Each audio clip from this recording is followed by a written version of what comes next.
Marvel brought comic pages to life, they created action sequences that redefined blockbuster cinema. So here are the top 25 Marvel action scenes in the movies.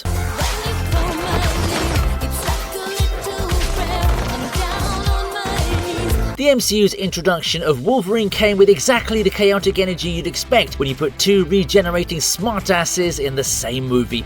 Holy shit! You save the good stuff for special occasions? Killing mostly. The Deadpool corpse battle delivers fan service cranked to 11, with countless Deadpool variants attacking our heroes in the void. What makes this sequence work is the chemistry between Ryan Reynolds and Hugh Jackman. Their banter mid-fight is as entertaining as the actual combat. Logan's fighting style, brutal and efficient as always, contrasts beautifully with Wade's improvised chaos. The choreography leans into the absurdity of fighting dozens of versions of the same character, each with their own quirks and weapons. The sequence balances comedy and violence perfectly, never letting one overwhelm the other. It's fan service done right.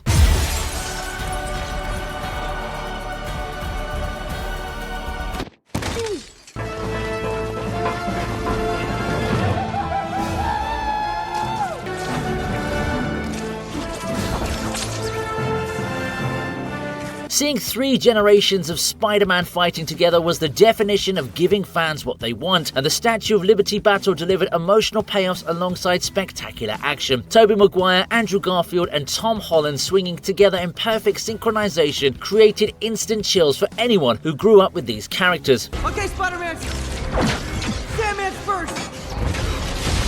I'm gonna lead him inside the statue. I'll meet you at the top. The action itself is wonderfully choreographed, with each Spider-Man having distinct fighting styles that reflect their origins and experiences. Andrew's Spider-Man getting to save MJ creates this beautiful moment of redemption after failing to save Gwen Stacy, and you can see the catharsis in Garfield's performance. The villains from across the multiverse create genuine threats that require teamwork to overcome, but the most powerful moment comes when Tobey stops Tom from killing Green Goblin.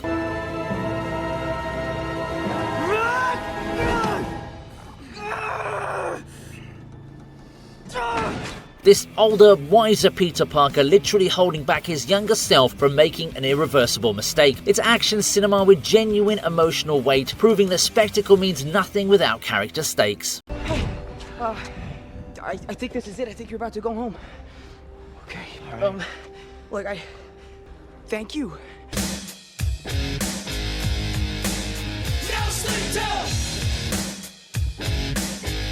James Gunn's final Guardians film delivered one of the most creatively choreographed action sequences in the MCU, set to the Beastie Boys' No Sleep Till Brooklyn. The team infiltrating the High Evolutionary ship splits into multiple simultaneous storylines, each with its own action beats, and Gunn cuts between them in rhythm with the music.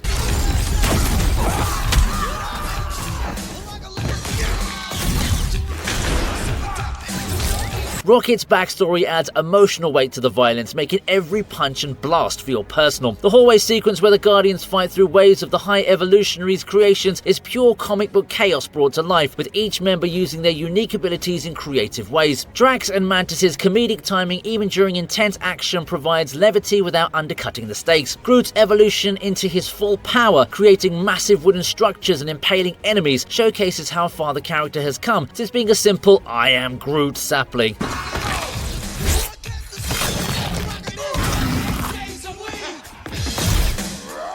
The zero-gravity sequence with bodies and weapons floating in slow motion creates stunning visual compositions. What elevates this beyond typical MCU action is the emotional core, which ensures the audience is invested beyond just watching cool fight moves.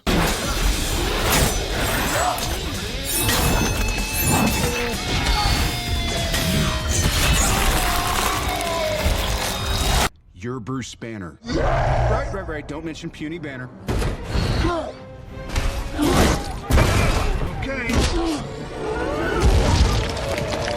Johannesburg witnessed one of the most destructive fights in MCU history when Scarlet Witch's mind manipulation sent Hulk on a rampage, forcing Tony Stark to deploy the Hulkbuster armor. The genius of this sequence is how Tony constantly adapts, calling for replacement parts as Hulk destroys components. Veronica, give me a hand.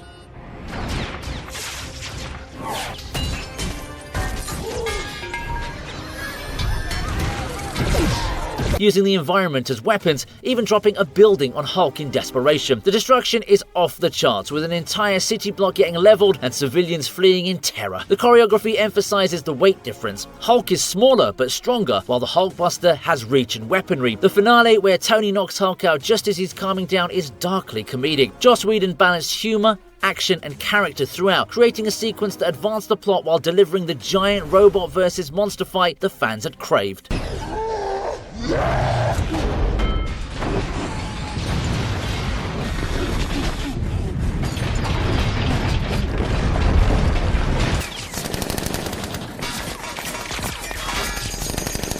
My turn.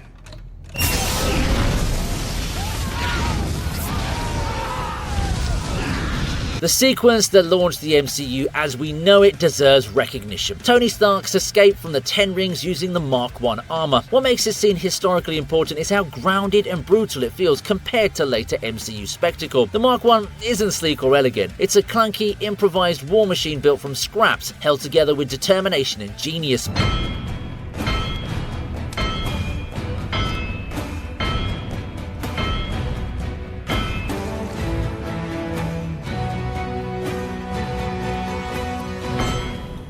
Watching Tony and Yinsen assemble it in secret, knowing the ticking clock of their captor's suspicions, creates genuine tension. When Tony finally does suit up and unleashes hell, it's cathartic violence against terrorists who've tortured him for months. The flamethrowers, the bulletproof plating, the raw power of breaking through walls, it all feels tangible and real.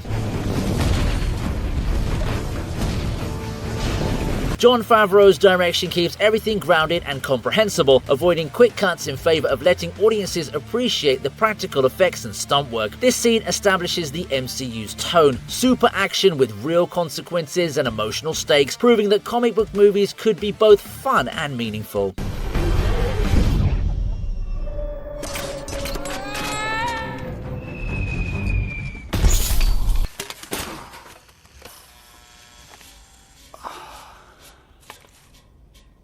Bad.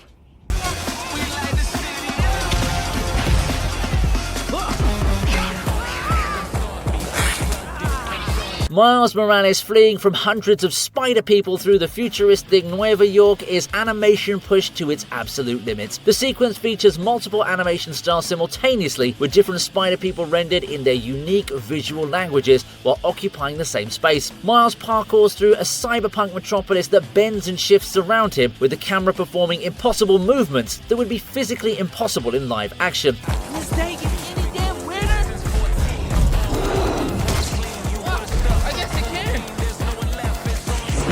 Miguel O'Hara's relentless pursuit adds genuine threat. He's not a villain, but his certainty that Mars is wrong creates real conflict. The go-home machine sequence where Mars glitches through different animation styles is visually stunning and narratively crucial. There's nowhere to run.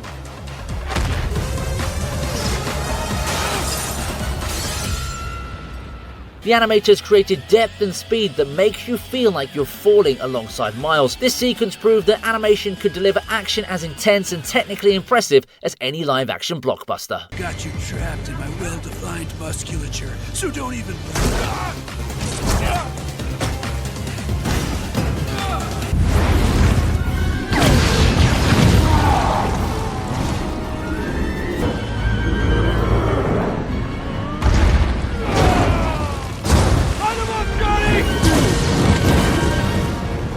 The Fantastic Four going toe-to-toe with the literal devourer of worlds was epic. Galactus isn't messing around here, and neither is our team. Reed's stretching abilities reach God mode levels as he creates a massive shield to protect the city, while Sue's force fields are pushed to their absolute limit.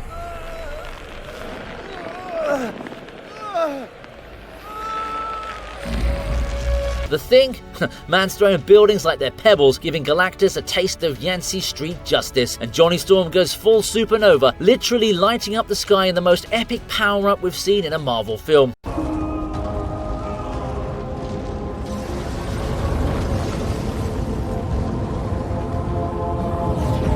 The CGI on Galactus is absolutely terrifying, making Thanos look like a street-level threat. What really sells this sequence, though, is how the team works together. It's not just four individuals fighting, it's a family refusing to let their world get destroyed. That final combo attack with Sue was pure cinema. Looks like the Fantastic Four finally got the treatment they deserved. Tell Franklin Uncle Johnny loves him.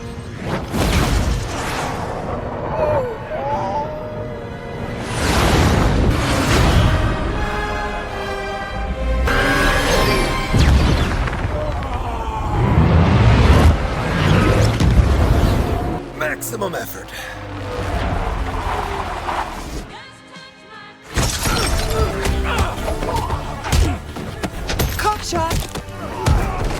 The highway sequence that introduced audiences to Ryan Reynolds' perfect embodiment of Wade Wilson is pure R-rated superhero chaos. Opening with Deadpool waiting in a cab, counting bullets and breaking the fourth wall immediately establishes the tone of the film. I forgot my ammo bag.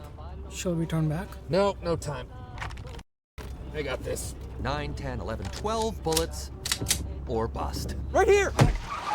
When Ajax's convoy arrives, Deadpool unleashes 12 bullets across multiple enemies in this beautifully choreographed gunfight that uses every single round deliberately. The sequence is structured as a series of flashbacks explaining how Wade became Deadpool, cutting back and forth between origin story and present-day violence. The practical effects and stunt work give the action real weight. I'm looking for Francis! Have you seen this man? Cooler weather.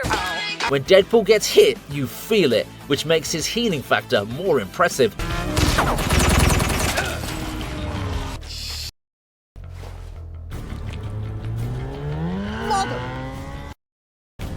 The humour never undercuts the violence. Instead, it enhances the entertainment value without making the action feel consequence-free. The slow-motion shots of blood and limbs flying are balanced with Deadpool's wisecracks, creating this unique tonal blend. This sequence proved that R-rated superhero films could work commercially, paving the way for Logan and others. Reynolds' commitment to the character shines through every frame, making this an instant classic.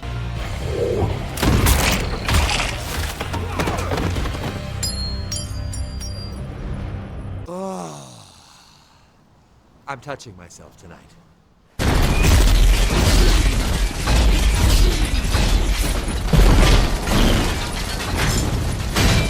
The Stark Expo battle where Tony and Rhodey finally team up in their armors delivers the buddy cop superhero action the film had been building towards. After spending most of the movie at odds, seeing them fight back to back against waves of hammer drones is pure satisfaction. The choreography emphasizes their different fighting styles. Tony's improvisational brilliance versus Rhodey's military precision, while showing how effectively they complement each other.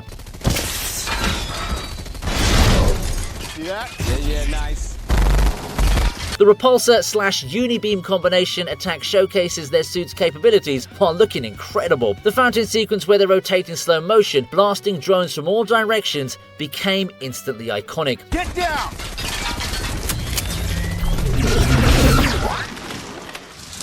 Mickey Rourke's Whiplash arriving in his upgraded armor raises the stakes just when it seems the heroes have won. Jon Favreau keeps the action clear and comprehensible, avoiding the visual noise that would plague later Marvel films. The practical effects on the suits, combined with CGI enhancement, make everything feel real and weighty. While Iron Man 2 struggled with villain development and pacing, this finale delivered the armor action fans wanted, proving that multiple heroes could share the spotlight effectively. I'm ready, go, go, go!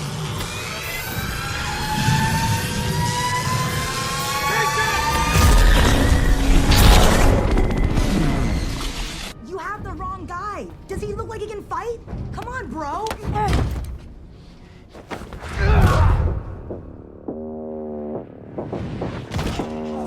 The San Francisco bus fight introduced audiences to Simu Liu's martial arts prowess and the film's commitment to practical fight choreography. What makes this sequence special is how it incorporates the bus's movements through San Francisco streets into the choreography. The fighting happens whilst the bus is in motion, creating dynamic camera angles and unpredictable environments.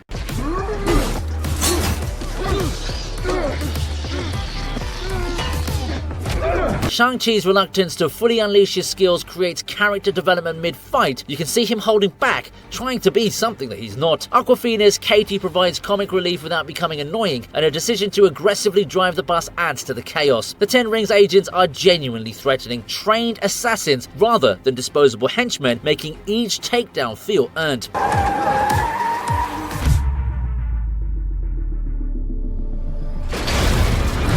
Razor-Fist's blade arm creates unique fight dynamics, forcing Shang-Chi to adapt his technique. Director Destin Daniel Cretton wisely lets the action breathe, using longer takes that showcase the performer's actual abilities rather than hiding them behind quick cuts. This fight announced that Marvel could do martial arts cinema as effectively as any genre.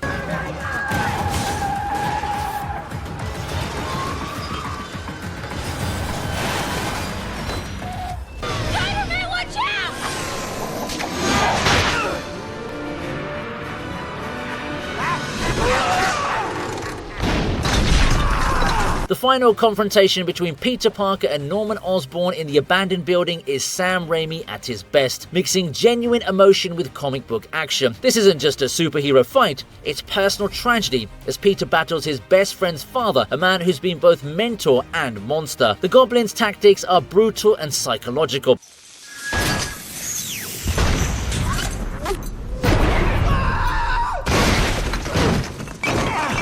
He doesn't just want to beat Spider-Man, he wants to break Peter Parker by threatening everyone he loves. The choreography emphasizes Spider-Man's inexperience. This isn't a practice hero here, it's a kid in over his head, fighting someone who's physically stronger and more ruthless. Raimi's horror movie background shines through in how he shoots the Goblin. The mask's frozen grin becomes genuinely unsettling. Your little girlfriend's death would have been quick and painless, but now that you've really pissed me off, I'm gonna finish her.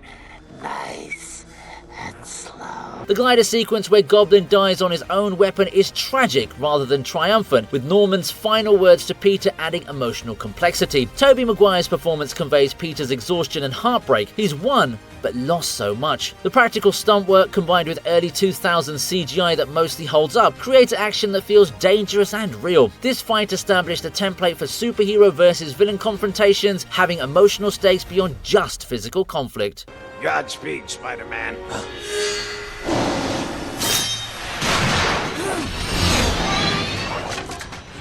Oh.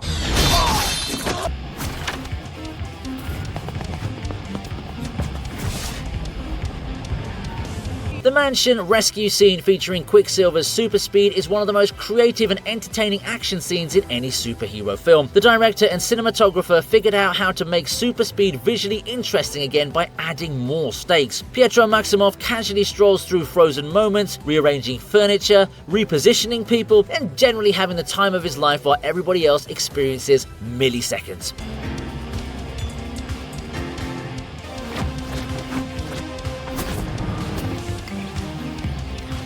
Evan Peters' facial expressions and body language convey Quicksilver's playful personality without any dialogue during the sequence. The technical achievement of shooting at high frame rates and creating smooth, slow motion while Quicksilver moves at normal speed requires innovative camera work and effects. The sequence is funny without being silly, or while a serious explosion is happening. The choice to make this Pietro's follow-up to the kitchen sequence is brilliant, immediately making him fan favorite despite limited screen time.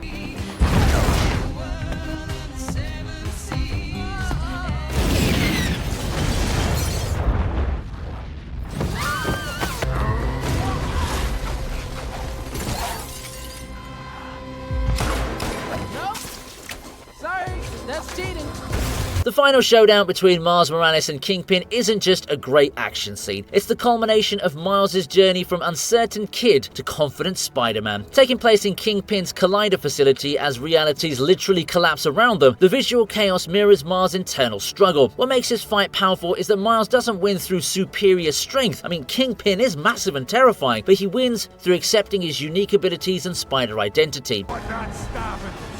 Not today. I am stopping this. Right now! The animation team created this incredible visual where Miles becomes more confident in his movements, swinging and fighting with style rather than awkward determination. The other Spider people supporting him while trusting him to finish the fight validates his growth. Bob Persichetti, Peter Ramsey and Rodney Rothman's direction uses the Collider's dimensional rifts to create stunning visual compositions, reality literally breaking apart around the characters. What? Is this what you want, man? What are you doing? The emotional core of Kingpin being willing to destroy everything for his lost family adds tragic depth to his villainy. Miles' decision to stay and save his dimension rather than explore the multiverse shows maturity and responsibility. This fight proved that animation could deliver action as emotionally impactful as any live-action film while pushing visual boundaries. Hey, Kingpin! Push the green button for me!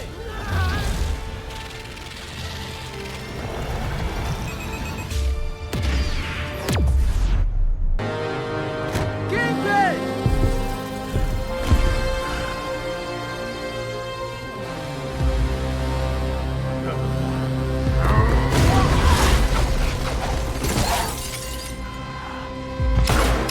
Nope. Sorry, that's cheating.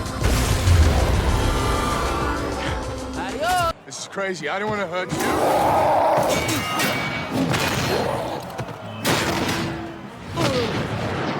The gladiatorial arena on Sakaar, where Thor faces the Grandmaster's champion, delivers exactly what fans wanted. Thor and Hulk going all out against each other without holding back. Taika Waititi's comedic sensibilities enhance rather than undercut the action. Thor's excitement at seeing Hulk is hilarious and genuine.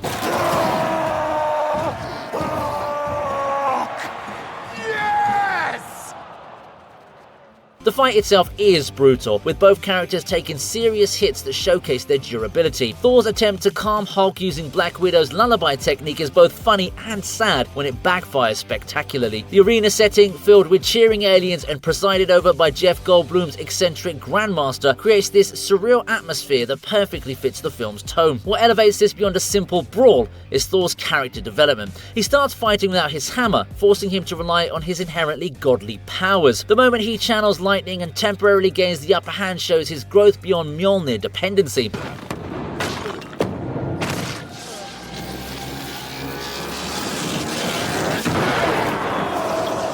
Hulk's characterization as someone who's been the dominant personality for years adds depth. I mean, he's not just angry, he's found a place where he's celebrated. The fight ends dramatically with Thor getting shocked by his obedience disc, which is actually frustratingly perfect for the film's subversive approach.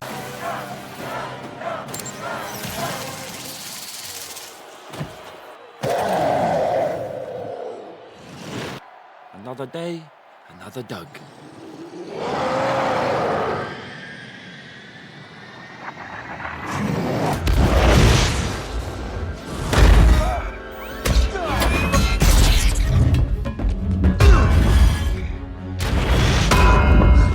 The Siberian bunker fight is emotionally devastating action, with three heroes who should be allies brutally trying to kill each other. The reveal that Bucky killed Tony's parents transforms from this ideological conflict into personal vengeance. The choreography is vicious and desperate. This isn't heroic combat here, it's three people trying to hurt each other as much as possible. Steve and Bucky's teamwork against Tony showcases their history and trust, but it also makes Tony the underdog, creating this horrible situation where you understand everyone's perspective. This isn't gonna change what happened. I don't care. He killed my mom. The Russo brothers shot this with handheld cameras and practical effects wherever possible, making every punch feel real and painful. Tony's rage is palpable. His parents' murder on the video broke something in him, and technology can't fix emotional trauma. The moment Tony blasts Bucky's metal armor feels like crossing a line, escalating violence beyond what superhero films usually show between heroes. Steve's decision to drop his shield and walk away is loaded with meaning. He's choosing Bucky over the Avengers, over his country, over the symbol. My friend. So was I. The lack of music during key moments makes the violence feel more visceral and real. Henry Jackman's score kicks in only to emphasize emotional beats rather than excitement. This fight proved Marvel could deliver action that makes audiences genuinely uncomfortable, where there's no clear winner and everyone loses something important.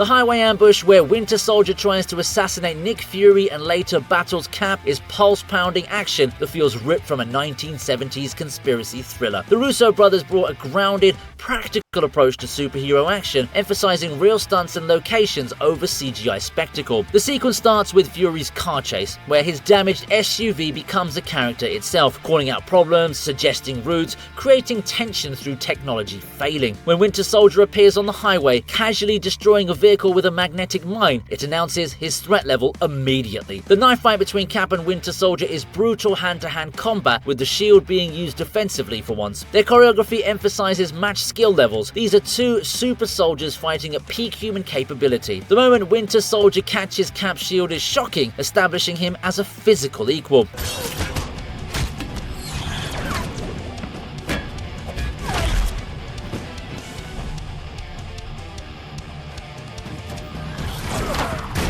The civilian presence creates real stakes. This isn't happening in some isolated location. Innocent people are dying in the crossfire. The practical effects and stunt work give everything weight and consequence. Winter Soldier's reveal as Bucky Barnes transforms the action into tragedy, explaining Steve's reluctance to fight back in later confrontations. This sequence changed how the MCU approached action, proving superhero films could deliver John Wick-level choreography with real character stakes.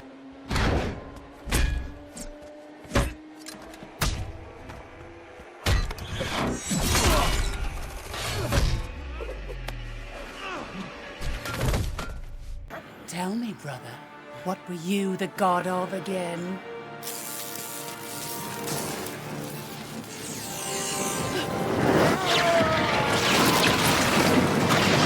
On the Rainbow Bridge, with Asgard burning and Hela's army advancing, Thor finally understands that he's not the god of hammers. This isn't a traditional fight scene, it's an awakening. After Hela crushes Mjolnir and Thor spends the movie feeling powerless without it, Darling, you have no idea what's possible. Odin's ghost reminds him that the hammer was meant to focus his power, not be its source. It's too strong. Without my hammer, I can't. Are you Thor, the god of hammers?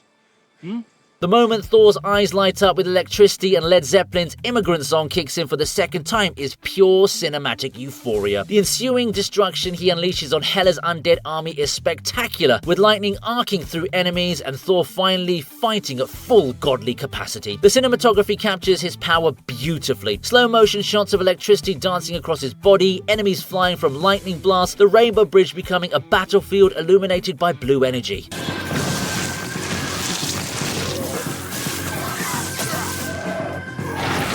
What makes this moment work is the character journey behind it. Thor had to lose everything. His hammer, his father, his eye, his confidence to discover his true strength. This isn't just Thor fighting harder, it's him becoming who he was always meant to be. The sequence proves that Marvel can deliver crowd-pleasing moments that are earned through emotional storytelling. Chris Hemsworth's performance conveys triumph and rage as Thor unleashes years of suppressed power.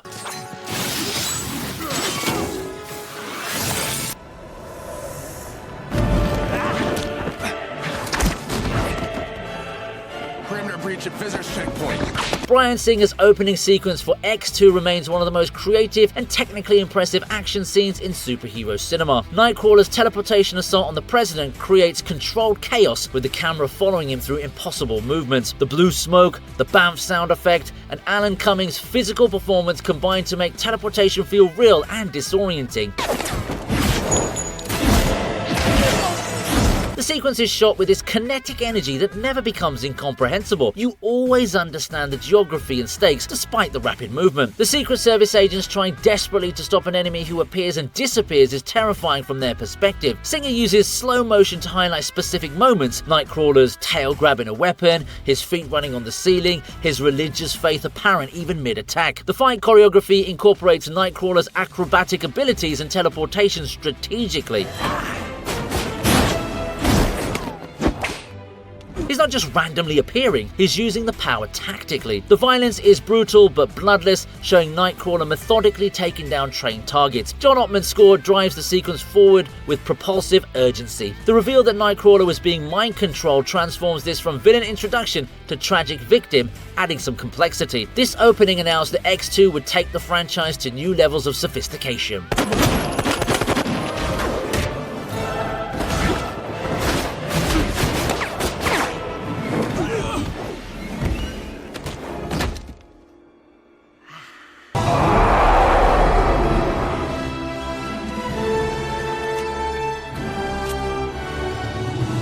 climactic team-up that proved the MCU concept could work, with Earth's mightiest heroes finally fighting together against Loki's Chitauri army. This sequence is masterful in how it balances 6 heroes, each getting their moment without anyone feeling shortchanged. Joss Whedon's continuous tracking shot showing all the Avengers in action became instantly iconic. Iron Man blasting aliens, Thor summoning lightning, Cap issuing orders, Hulk smashing, Hawkeye shooting, and Black Widow improvising. Martin, I want you on that roof. Eyes on everything. Call out patterns and strays. Stark, you got the perimeter.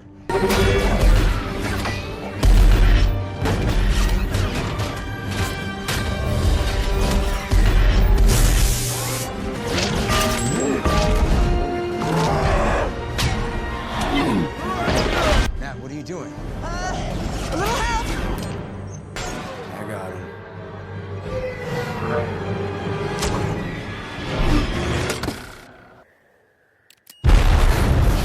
The choreography emphasizes teamwork with combination attacks. The civilian element adds stakes. The heroes aren't just fighting aliens, they're protecting people. The decision to show Cap actually saving civilians rather than just fighting bad guys demonstrates his leadership and values. Hulk's characterization here is perfect. Uncontrollably destructive, yet cooperating with the team, and his punch that sends Thor flying is comedic gold. Alan Silvestri's score builds to that triumphant Avengers theme when they finally unite. The scale escalates perfectly from street-level fighting to a nuclear missile heading towards Manhattan, raising the stakes naturally. Stark, you hear me? You have a missile headed straight for the city. How long? 3 minutes. Tony's sacrifice carrying the nuke through the portal provides emotional climax. He's willing to die to save New York. The aftermath with shawarma and news coverage grounds the cosmic battle in human reactions. This sequence didn't just satisfy fans, it established a template for how shared universe team-ups should function. It proved that multiple franchises could coexist in one film and deliver satisfying action that honored each character. What happened? Please tell me nobody kissed me. We won. All right, hey. All right, good job, guys. Before we get started, does anyone want to get out?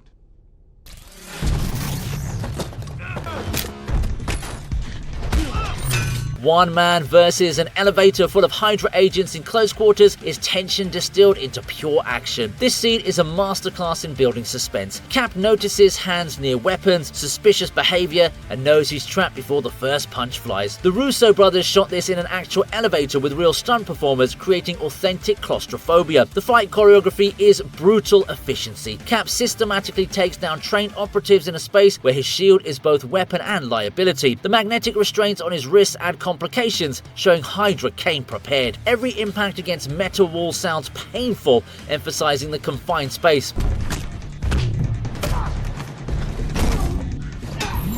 You can see the physical strain and desperation as Cap realizes he's surrounded by enemies. The moment he uses his shield to break the magnetic cuffs and the subsequent takedowns are viscerally satisfying. The escape, jumping through the elevator's glass floor, and falling multiple stories is both thrilling and character defining. Cap's "Before we get started, does anyone want to get out?" is a perfect pre-fight one-liner that offers mercy before unleashing violence. This sequence works because it's grounded and realistic. No superpowers, no CGI, just one enhanced soldier fighting multiple trained opponents in terrible circumstances. The practical stunt work gives everything weight and consequence that CGI wouldn't replicate. It announced that Winter Soldier would be different from previous Marvel films, prioritizing tactical combat and spy thriller aesthetics. I just want you to know, Cap. Personal!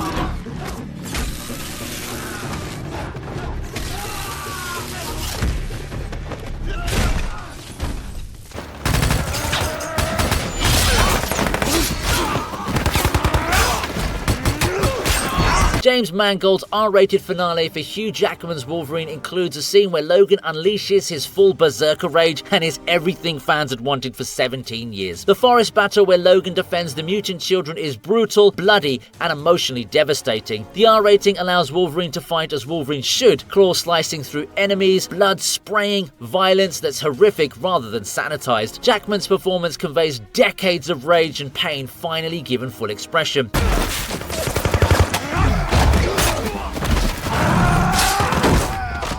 The X-24 clone provides a dark mirror showing Logan what he's been reduced to, a weapon, nothing more.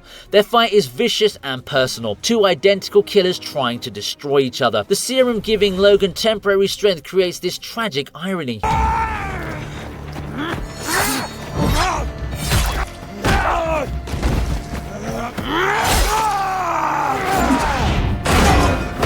He's finally strong again, but only for his last battle. The cinematography is unflinching, refusing to look away from the violence. Marco Beltrami's score mixes tragedy and fury, understanding this is both action climax and swan song. The later callback to Shane, with Laura quoting the classic western at Logan's grave, provides thematic closure. This sequence proved that superhero action could be truly adult, not just in violence, but in themes of morality, legacy, and sacrifice.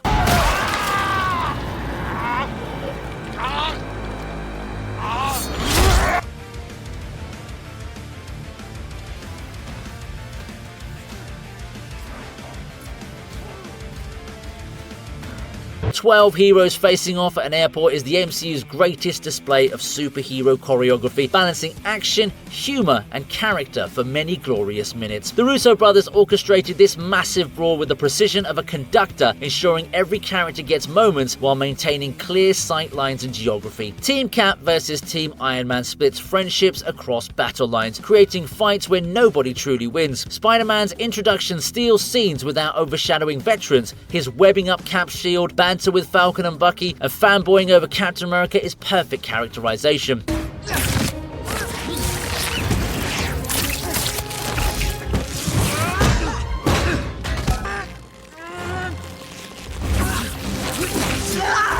Ant-Man going Giant Man for the first time provides a mid-battle surprise that changes the entire dynamic.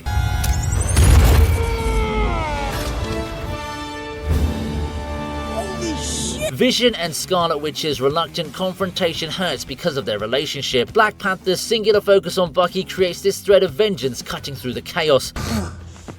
I didn't kill your father. Then why did you run?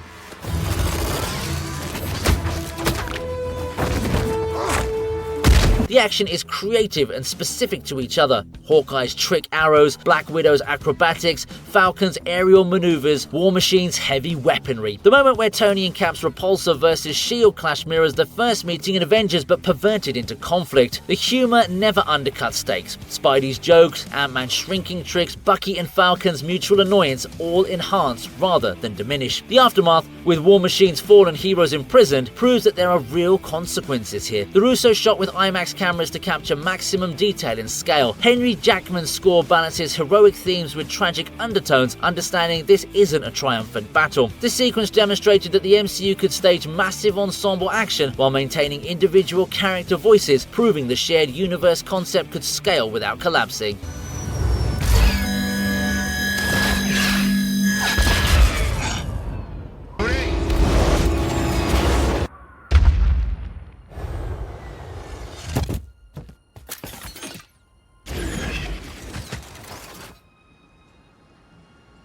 Sorry. Avengers! Assemble.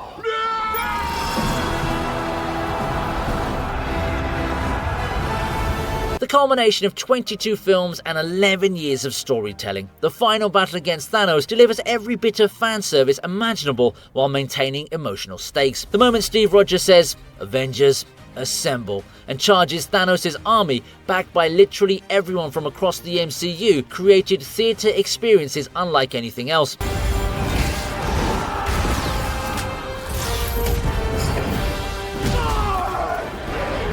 The Russos orchestrated hundreds of characters fighting across a destroyed Avengers compound, creating distinct moments for dozens of heroes. Captain Marvel's arrival turns the tide, providing raw power to match Thanos' forces.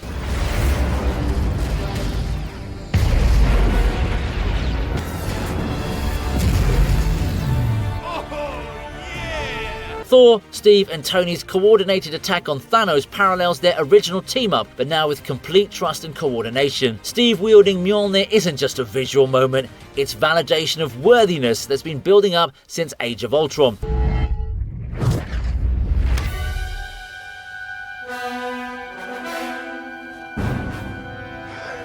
I knew it. The action is massive without being incomprehensible, using slow motion and careful framing to highlight key moments. Doctor Strange's single finger raised to Tony communicates everything. This is the one timeline where they win, but it requires Tony's sacrifice. Seeing portals open across the battlefield, bringing everyone back from the snap, is pure catharsis after the trauma of Infinity War.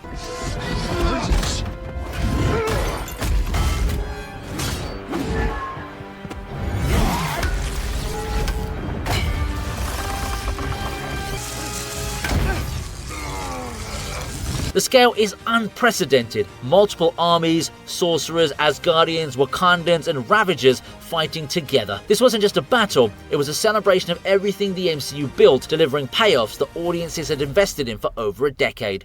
I am inevitable. And I am Iron Man.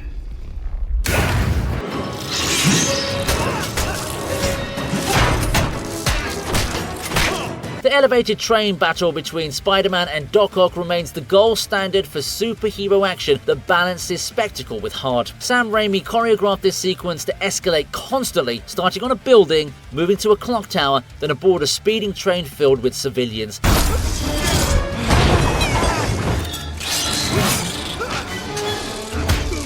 The stakes are immediate. Dozens of innocent people in danger while Spidey fights an opponent with superior reach and protection. Doc Ock's tentacles create unique fight dynamics. He's essentially 4 opponents at once, attacking from multiple angles while his body stays protected. The practical effects and stunt work combined with CGI creates action that feels tangible. These feel like real people performing incredible feats rather than digital creations. The moment Doc Ock damages the train's controls, sending it speeding towards the end of the tracks transforms the fight into a desperate rescue. Spider-Man's decision to stop the train, placing his body between tons of speeding metal and disaster, is both physically spectacular and character defining.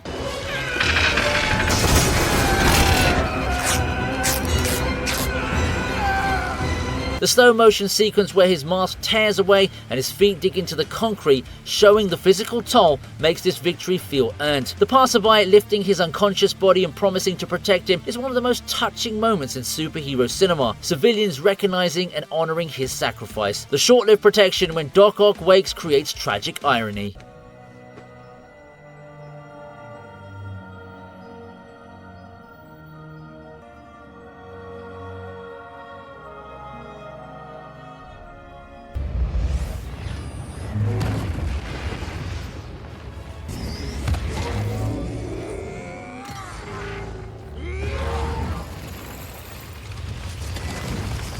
The Avengers' desperate attempt to stop Thanos on his ruined home world is the MCU's greatest action achievement. Technically innovative, emotionally devastating, and narratively perfect. The Russo brothers assembled Doctor Strange, Iron Man, Spider-Man, Star-Lord, Drax, Mantis, and Nebula against Thanos, creating this desperate coordinated assault where every character uses their abilities creatively.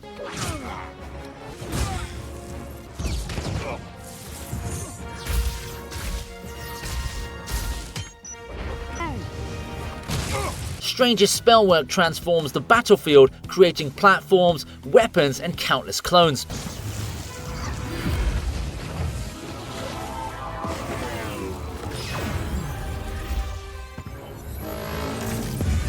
The Russos shot this battle to emphasize tactics. Every move is part of a plan to restrain Thanos and remove the gauntlet. Tony's nanotech suit allows for incredible weapon variety. Blades, shields, cannons, all flowing seamlessly from his armor. Spidey's webbing provides crucial battlefield control, and his enhanced strength surprises even Thanos. The moment they actually get the gauntlet partially off creates this agonizing near victory. Then, Quill's emotional breakdown, learning of Gamora's death, ruins everything.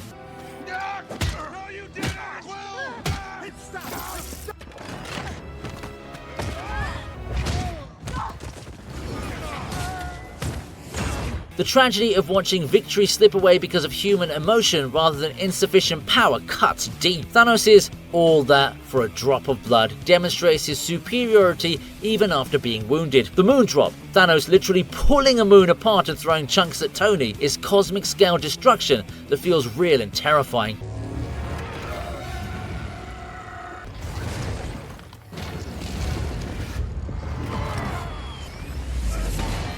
Tony's stabbing provides the emotional low point. Watching Thanos nearly kill our first MCU hero creates genuine fear. Strange trading the time stone for Tony's life seems like surrender, but reveals itself as the only path to victory.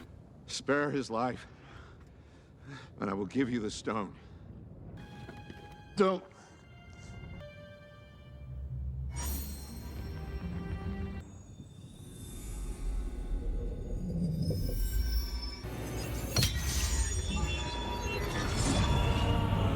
Hope you liked the video. Please subscribe to the TV Regent, and here's another video that I know you're going to enjoy.